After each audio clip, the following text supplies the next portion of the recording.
السلام عليكم ورحمة الله وبركاته. يا أيها الذين آمنوا اتقوا الله وقولوا قولا سديدا يصلح لكم أعمالكم ويغفر لكم ذنوبكم ومن يطع الله ورسوله فقد فاز فوزا عظيما.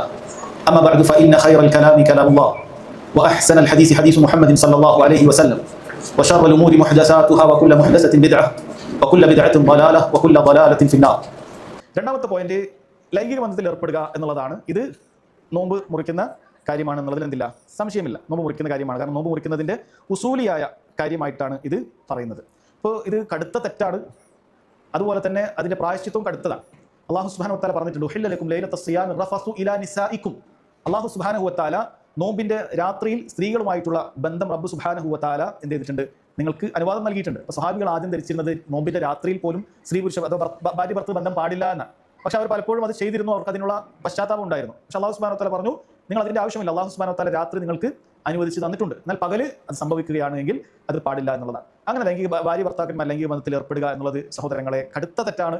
അതുകൊണ്ട് തന്നെ ശരീഅത്തിൽ ഏറ്റവും കടുത്ത പ്രായശ്ചിത്തമാണ് അത് വെച്ചിട്ടുള്ളത്. ഒന്നാമത്തെ തൗബ ചെയ്യണം. കാരണം ചെയ്യുന്നത് ഹറാമാണ്, നിഷിദ്ധമാണ്. ഹലാലായ ഭാര്യയാണെങ്കിൽ ശരി, അത് നോമ്പിന്റെ പകലിൽ നിഷിദ്ധമാണ്. രണ്ടാമത്തത് ആ നോമ്പ് കളാ കൂട്ടണം, സംശയമില്ല. മൂന്നാമത്തത് കഫാറത്തുണ്ട്. ഈ കഫാറത്താണ് കഫാറത്തുൽ മുഗല്ലദ, കടുത്ത കഫാറത്ത് എന്നറിയിക്കുന്നതായ കഫാറത്ത്. എന്താണ് ആ കടുത്ത കഫാറത്ത്?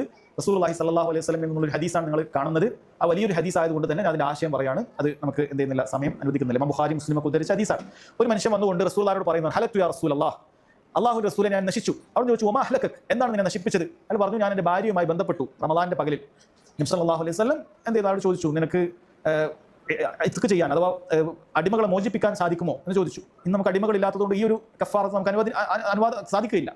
അപ്പോൾ അദ്ദേഹം പറഞ്ഞു, ഇല്ല, എനിക്കത് സാധിക്കില്ല, കാരണം ദരിദ്രനായിരുന്നു. നബി സല്ലല്ലാഹു അലൈഹി വസല്ലം രണ്ടാമത് പറഞ്ഞത്, ഹൽ തസ്തതിഉ അൻ തസൂമ ശഹ്റൈനി മുതതാബിഈൻ, 2 മാസം തുടർച്ചയായിട്ട് നിനക്ക് നോമ്പ് അനുഷ്ഠിക്കാൻ സാധിക്കുമോ എന്ന് ചോദിച്ചു. അഥവാ അതിന് ശാരീരികമായ കഴിവുണ്ട്. റമളാനിൽ എന്താണോ നമുക്ക് ഒഴിവാക്കാൻ അനുവാദമുള്ള ഖുദ്റത്തില്ലായ്മ, അതാണ് ഇവിടെ ഉദ്ദേശം. അല്ലാതെ നിനക്ക് പറ്റുമോ, ഒരു ഓപ്ഷനായിട്ട് ചോദിച്ചതല്ല.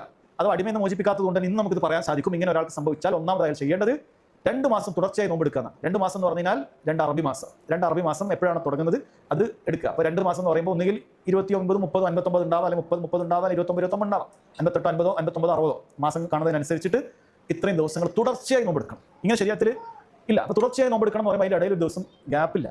ഒരാൾക്ക് ഉദർ റമളാനിൽ ഒഴിവാക്കാനുള്ള ഉദർ അല്ലാതെ മറ്റൊരു ഉദറില്ല. 50 ദിവസം എടുത്തിട്ട് ഒരാൾ പറയാം, ഞാനിന്ന് ക്ഷീണിച്ചു, ഇന്ന് ഞാൻ നോമ്പ് ഒഴിവാക്കുകയാണ്, ഇന്ന് ഒരു കുറച്ച് ഭക്ഷണം കഴിക്കട്ടെ എന്ന് പറഞ്ഞാൽ കഴിച്ചാൽ പിന്നെ 0 ആയി, 0 ആയി. പിന്നെ വീണ്ടും ഒന്നൊന്ന് സ്റ്റാർട്ട് ചെയ്യണം, വീണ്ടും 60 നോമ്പ് എടുക്കേണ്ടി വരും. അത്രയും കാര്യം അത് പാടില്ലാത്തതാണ്. എന്ത് ചെയ്യണം? ഷഹ്റൈനി മുത്തതാബിഈൻ, 2 മാസം തുടർച്ചയായിട്ട്. അതിൻ്റെ ഇടയിൽ സ്ത്രീകൾക്ക് ഹൈദ് വന്നാൽ അതിൽ ഇളവുണ്ട്, അതല്ലെങ്കിൽ യാത്ര വന്നാൽ അതിൽ ഇളവുണ്ട്, അതല്ലെങ്കിൽ രോഗിയാൽ അതിൽ ഇളവുണ്ട്. നമ്മൾ നേരത്തെ പറഞ്ഞ ഇളവുകളൊക്കെ വരും. അതല്ലാതെ ഒരാൾക്ക് സ്വമേധയാ ഒഴിവാക്കാൻ അനുവാദമില്ല.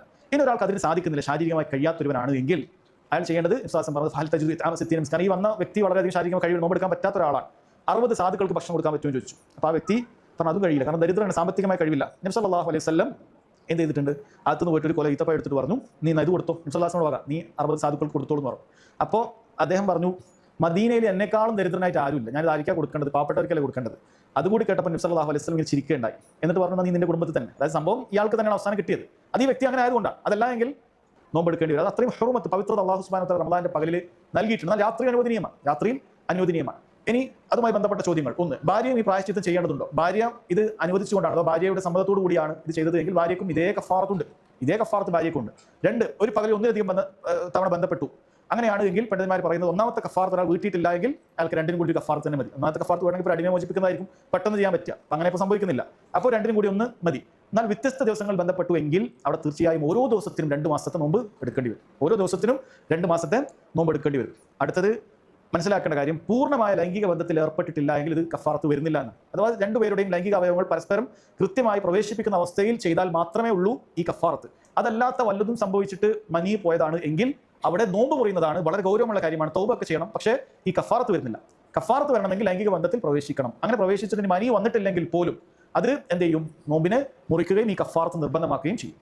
ഇനി നോമ്പുകാരന് ഭാര്യയെ ചുംബിക്കാമോ? ഇവിടെ പണ്ഡിതന്മാരുടെ തഫ്സീൽ പറഞ്ഞിട്ടുണ്ട്. ഹദീസിൽ കാണാൻ സാധിക്കും. ആയിഷ റളിയല്ലാഹു അൻഹ പറയുന്നുണ്ട്, നബി സല്ലല്ലാഹു അലൈഹി വസല്ലം അങ്ങനെ ചുംബിച്ചിട്ടുണ്ട്. പക്ഷേ അവിടുന്ന് പറയുന്നുണ്ട്, നിങ്ങളെക്കാളും കൂടുതൽ എന്ത് ചെയ്യുന്നുണ്ട്? അവിടെ ആത്മനിയന്ത്രണമുള്ള ആളാണ് റസൂലുള്ളാഹി സ്വല്ലല്ലാഹു അലൈഹി വസല്ലം. അതുകൊണ്ട് പണ്ഡിതന്മാർ പറയുന്നുണ്ട്, അതിന്റെ അപ്പുറത്തേക്ക് പോകുകയില്ല എന്നൊരാൾക്ക് തോന്നുന്നുണ്ട് എങ്കിൽ എന്ത് ചെയ്യാം? അയാൾക്ക് ചുംബിക്കാം. അതല്ല അയാളെ സംബന്ധിച്ചിടത്തോളം പാടില്ല. ഇനി മതി, ലൈംഗിക ചിന്തകൾ ഉണ്ടാകുമ്പോൾ പുറപ്പെടുന്ന കാര്യമാണ് മതി എന്ന് പറയുന്നത്. അങ്ങനെ ഒരാൾക്ക് മതി സംഭവിച്ചാൽ അയാളുടെ നോമ്പ് മുറിയുകയില്ല, മറിച്ച് അയാളുടെ വുളു ആണ് മുറിയുക. അയാളെ സംബന്ധിച്ചിടത്തോളം അയാൾ എന്ത് ചെയ്യേണ്ടി വരും? ആ വുളു എടുക്കേണ്ടി വരും. അതല്ല എങ്കിൽ അയാളുടെ നോമ്പ് മുറിയുന്നില്ല എന്നുള്ളതാണ്. മൂന്നാമത്തെ കാര്യം സ്വയംഭോഗം എന്നുള്ളതാണ്. സ്വയംഭോഗം ഇസ്തിംന എന്ന് പറയുന്നത് എല്ലാ സമയത്തും നിഷിദ്ധമാണ്. നോമ്പിന്റെ പകലിൽ ഒരാൾ ചെയ്തിട്ടുണ്ട് എങ്കിൽ അയാൾ നോമ്പിനെ മുറിച്ച് കളയുന്ന കാര്യമാണ്, കടുത്ത ഹറാമാണ് ചെയ്യുന്നത്. കാരണം അതെല്ലാവരും തന്നെ നിഷിദ്ധമാണ്. നോമ്പിന്റെ പകലിലാകുമ്പോൾ അതിന്റെ നിഷിദ്ധം കൂടും. ഇനി പ്രായശ്ചിത്തം ഉണ്ടോ എന്ന് ചോദിച്ചാൽ സ്ത്രീകളെ പ്രായശ്ചിത്തം സ്ഥിരപ്പെട്ട് വന്നിട്ടില്ല. അവർക്ക് ആ കളാവ് വിട്ടുക എന്നുള്ളത് മാത്രമേ സ്ഥിരപ്പെട്ട് വന്നിട്ടുള്ളൂ. അതുകൊണ്ട് അത് ശ്രദ്ധിക്കുക. എന്നാൽ സ്വപ്നസ്ഖലനം നോമ്പിനെ മുറിക്കുമോ? സ്വപ്നസ്ഖലനം നോമ്പിനെ മുറിക്കുകയില്ല. കാരണം സ്വപ്നസ്ഖലനം എന്ന് പറയുന്ന ഒരാൾ ഉറക്കി സംഭവിക്കുന്ന കാര്യമാണ്. അയാളുടേതായ ഇഷ്ടപ്രകാരം അയാൾ ചെയ്യുന്നതല്ല. അതുകൊണ്ട് തന്നെ അങ്ങനെ സംഭവിച്ചു കഴിഞ്ഞാൽ അത് അയാളുടെ നോമ്പിനെ മുറിച്ച് കളയുന്നില്ല എന്ന കാര്യം എന്ത് ചെയ്യുക, മനസ്സിലാക്കുക.